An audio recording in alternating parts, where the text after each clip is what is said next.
Doutora Rô, tô tentando engravidar e eu não consigo por onde eu devo começar. Como eu falei nos vídeos anteriores, mulheres abaixo de 35 anos, elas devem esperar somente 1 ano de tentativa. Pelo amor de Deus, meninas, não fiquem procurando dicas caseiras, receita de Google. Vocês precisam procurar um médico especialista em medicina reprodutiva e que, de preferência, tenha uma visão global dessa paciente com fertilidade funcional e cirurgia ginecológica e laparoscópica. As mulheres que têm acima de 35 anos, elas precisam esperar muito menos, 6 meses. Então, depois de 6 meses, você precisa procurar sim ajuda. Também, como eu falei anteriormente, a infertilidade é sempre do casal. Não ofusque um diagnóstico e acredite que só aquilo está causando a infertilidade. Pequenos problemas do homem com pequenos problemas da mulher, juntos podem fazer um problema substancial e fazer com que você não consiga engravidar. Tudo bem, não estou conseguindo engravidar, estou tendo uma vida saudável, eu estou dormindo bem, eu estou comendo bem, eu estou fazendo esportes, eu realmente estou me preparando para essa gestação e o bebê não veio. Você vai chegar aqui no meu consultório, no consultório de reprodução humana assistida. Não necessariamente você vai para uma fertilização in vitro. Muitas vezes a gente tem um preconceito, né? A gente fala assim, mas o médico é médico de reprodução humana, então ele vai me indicar uma fertilização in vitro. Aqui na minha clínica, essa realidade não é a verdade. A gente indica o que é melhor para o paciente. A gente vai fazer um planejamento reprodutivo desse paciente. E se ela conseguir engravidar espontaneamente, eu vou ajudá-la a ela engravidar espontaneamente. Se ela precisar de fertilização in vitro, eu vou indicar uma fertilização in vitro. E se essa mulher, ela precisa de uma cirurgia laparoscópica avançada, uma cirurgia robótica, eu vou oferecer esse tratamento para a paciente. Então a paciente vai chegar aqui no meu consultório e eu vou fazer uma anamnese detalhada. O que é importante ouvir nessa história?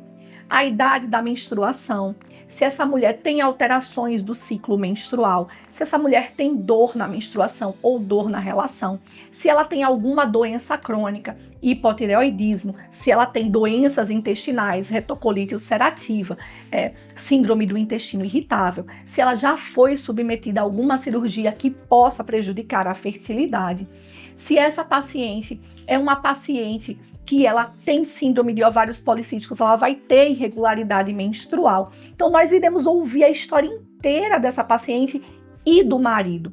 Houve menopausa precoce na família? Existe histórico de abortamento ou autismo na família? É um casal que consome álcool e cigarro? E aqui eu quero falar sobre o álcool.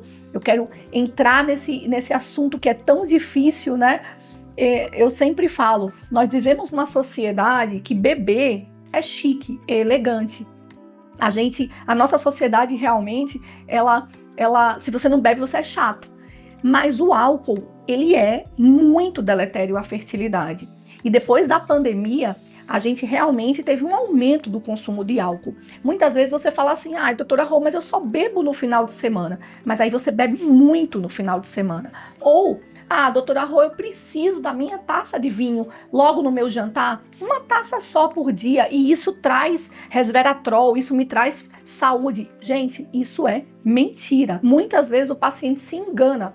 É preciso sim você estabelecer uma rotina saudável, você entender que substâncias tóxicas ao nosso organismo vão causar um dano hepático e o fígado, ele é o detoxificador do nosso organismo. Se o fígado não está trabalhando bem, você vai ter um estresse oxidativo, produção de radical livre e todos os seus outros órgãos vão sofrer. Então eu me deparo muitas vezes de homens que chegam aqui e só pelo fato de ter diminuído a bebida efetivamente, os hormônios sexuais voltam a melhorar e a produção espermática volta a melhorar.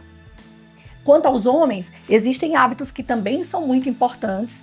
E não é só de homens, mas mulheres também. Também é muito comum hoje em dia o uso de anabolizantes e o uso de medicamentos por médicos endocrinologistas que infelizmente não têm essa noção da reprodução, chip da beleza, gestrinona, hormônios que fazem hipertrofia. Isso tudo pode causar infertilidade.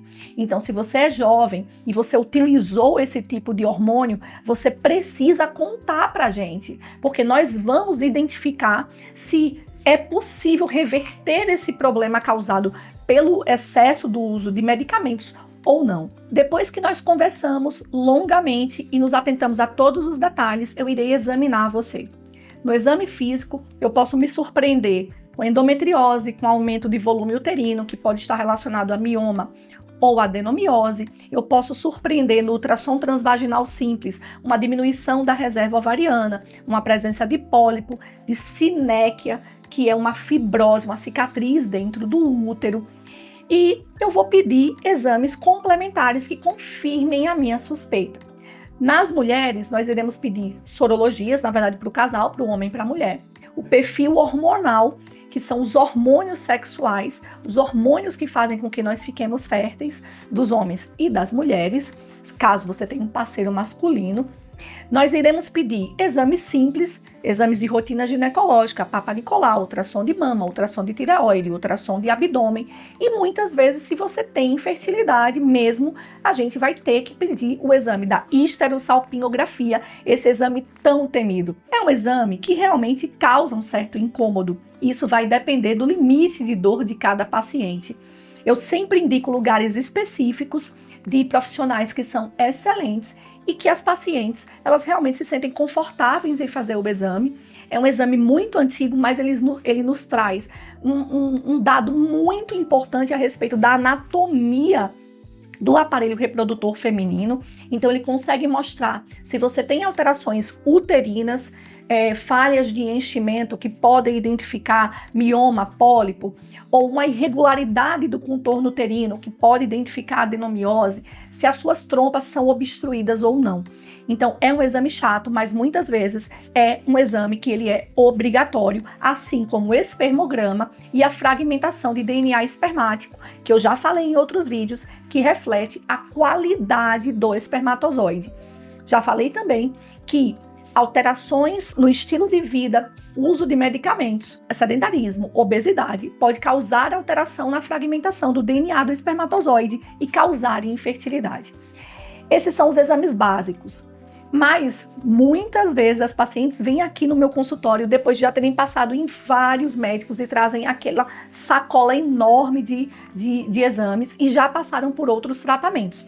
Nesse contexto, é muito importante olhar, como eu disse, o exame físico dessa paciente, o direcionamento do que ela tem e, a partir daí, pedir exames que sejam direcionados à sua suspeita diagnóstica.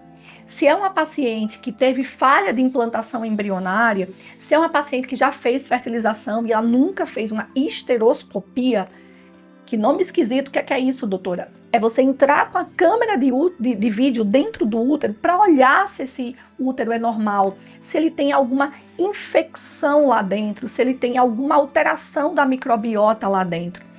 Aqui também no meu consultório é muito comum eu me surpreender com pacientes que têm alteração intestinal e alterações autoimunes. Então, mesmo sendo ginecologista, eu consigo identificar se essa paciente tem um supercrescimento bacteriano do intestino delgado, de bactérias produtoras de hidrogênio ou bactérias produtoras de metano. Eu consigo ver se essa paciente é uma intolerante à lactose, se é uma paciente intolerante à histamina, se essa paciente tem uma doença de Crohn, retocolite ulcerativa. Tudo isso pode causar infertilidade.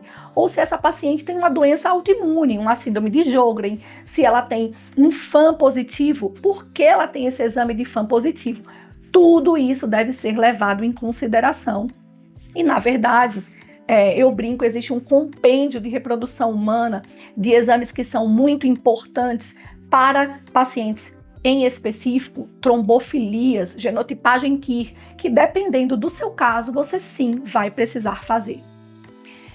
Findada essa consulta, findados todos os exames que eu pedi para vocês, nós iremos sentar, você sozinha, se você vai fazer produção independente, ou você e seu parceiro e sua parceira, se vocês são um casal, e nós iremos planejar como é que a gente vai agir para que você tenha o seu bebê no colo o mais rápido possível. Eu sempre falo que eu só desisto com o bebê no colo, então vocês podem contar comigo que realmente a gente vai tentar encurtar esse caminho e fazer com que seus sonhos se realizem.